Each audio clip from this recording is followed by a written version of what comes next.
বুঝলাম না, কোন রুমে উঠেছো ওরা? 3 নম্বর, আমার প্রবলেমটা আগে সলভ করেন, তারপরে এগুলো হ্যান্ডেল করবেন। আপনি চুপ করেন, আমি জানতে চাই কোথায় উঠেছো ওরা, বলেন আপনি। আকাশ সাহেব, আপনি কিন্তু আগে আমার প্রবলেম। আপনারা একটু শান্ত হন। আপনারা সবাই যদি একসাথে কথা বলেন তাহলে আমি কার উত্তর দেব? আগে আমারটা না, আগে আমি। ভুলে গেছেন আমি পুলিশের বউ?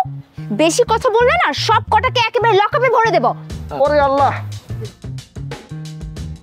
এই লোকটা এভাবে পালালো কেন?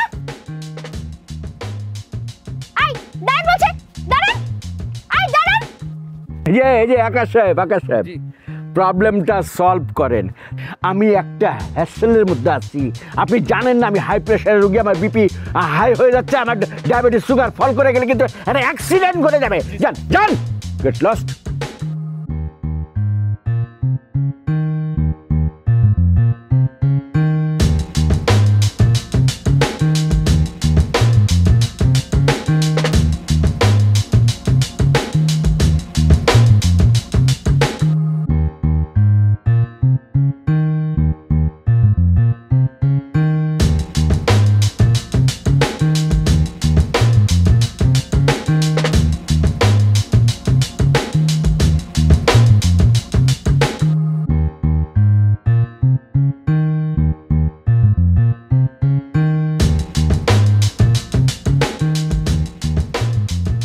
আরে আমার রুমের বাইরে এটা কে?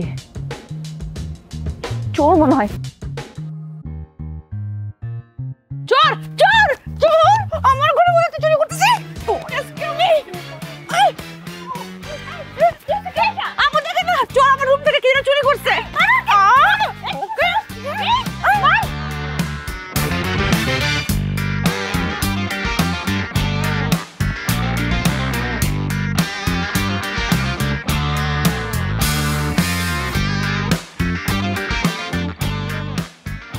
আচ্ছা রিল্যাক্স, পালিয়ে গেছে, আমরা ধরতে পারিনি।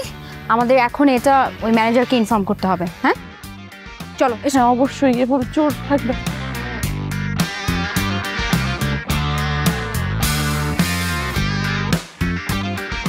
ছি ছি ছি ছি ছি, এত সুন্দর একটা জায়গা, এত সিকিউরিটি, আর এখানে চোর ঢুকলো। আপা আপনি না থাকলে না কি যে হতো, আমি যে কি ভয় পাইছি, আমার এখন হাত পা কাঁপতেছে। ভয় পেও না, আমি তোমার সাথে আছি। Thank you so much. তুমি একা? না, আমি হানিমুনে এসেছি, আমার হাজবেন্ডও আছে। ও, কিন্তু আমার হাজবেন্ডকে খুঁজে পাচ্ছি না। সেই বললো যে আপনার সঙ্গে কথা বলতে আসছে, ম্যানেজারের সাথে কথা বলে আসতেছি, এরপর আসছেই না, কোনো খবর নেই। জি, আপনার হাজবেন্ড তো কিছুক্ষণ আগে আমার সাথে দেখা করতে এসেছিল। হ্যাঁ, তাহলে কোথায় উনি? আমি কি করে বলবো? এই যে ম্যানেজার, তুমি আর কোনো কথাই বলবে না, সব দোষ তোমার। আমার দোষ কেন? চোর ঢুকেছে তোমার রিসোর্টে, কোথায় ছিল তুমি, আর কোথায় ছিল তোমার সিকিউরিটি? দেখুন, আসলে আমাদের রিসোর্টে তো কত লোকজনই আসে, তাই না?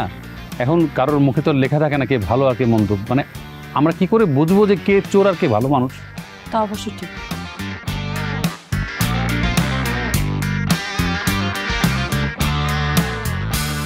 ফোন ধরছে না কেন? আমার মনে হয় এই ম্যানেজারটাই কিছু একটা করেছে। এই বলেন আপনি, আমার হাজবেন্ডের সাথে আপনি কি করছেন? কি বলছেন এসব? মানে আমি কি করতে যাব? হ্যালো, আরে না না না, আমি আমার রুমে আছি, 406 নম্বর রুমে। হ্যাঁ ওখানে আসেন, মিটিংটা শেষ করি। কারণ হচ্ছে আমি কালকে ব্যস্ত থাকবো রে ভাই, পরশু ব্যাক করবো ঢাকায় আমার জন্যে। ঠিক আছে থ্যাংক ইউ। এই যে ম্যানেজার, আমার প্রবলেম সলভ। কি বলছেন স্যার? মানে অন্য কোথাও রুম পেয়েছেন? আরে না, এই রিসোর্টেই আমি আমার রুমে উঠে গেছি। সেটা কিভাবে সম্ভব স্যার? মানে ওনারা তো এখনো চেক আউটই করেন নাই। আরে চেক আউট করাটা তো আমার বিষয় না, আমার বিষয় হচ্ছে ওই রুমটা আমি টাকা দিয়েছি, বুকিং দিয়েছি, ওনাদের জিনিসপত্র সব বাইরে ফেলে দিয়েছি, আমি আমার রুমে দখল নিয়ে নিয়েছি। কি বলছেন স্যার? আপনি ওই রুমে উঠে পড়েছেন? হ্যাঁ উঠে পড়েছি। কিন্তু আমার গেস্ট। আপনার গেস্ট চেক আউট করেনি সেটা আমার দায়িত্ব না। আমার কথা হচ্ছে যে আমি ওই রুমের জন্য টাকা দিয়েছি, অ্যাডভান্স বুকিং দিয়েছি, আমি লিগ্যাল। আর তাছাড়া আমার একটা মিটিং আছে, জরুরি মিটিং, আমি তো সেটা ক্যান্সেল করতে পারি না। ফলটা যেটা সেটা হচ্ছে আপনাদের। আমি ইচ্ছা করলে আপনার এবং আপনার রিসোর্টের বিরুদ্ধে অ্যাকশন নিতে পারতাম, এই মশিউর হালদার কারো কোনোদিন কোনো ক্ষতি করে না, সো দ্যাট আমি কিছু করলাম না। ওকে?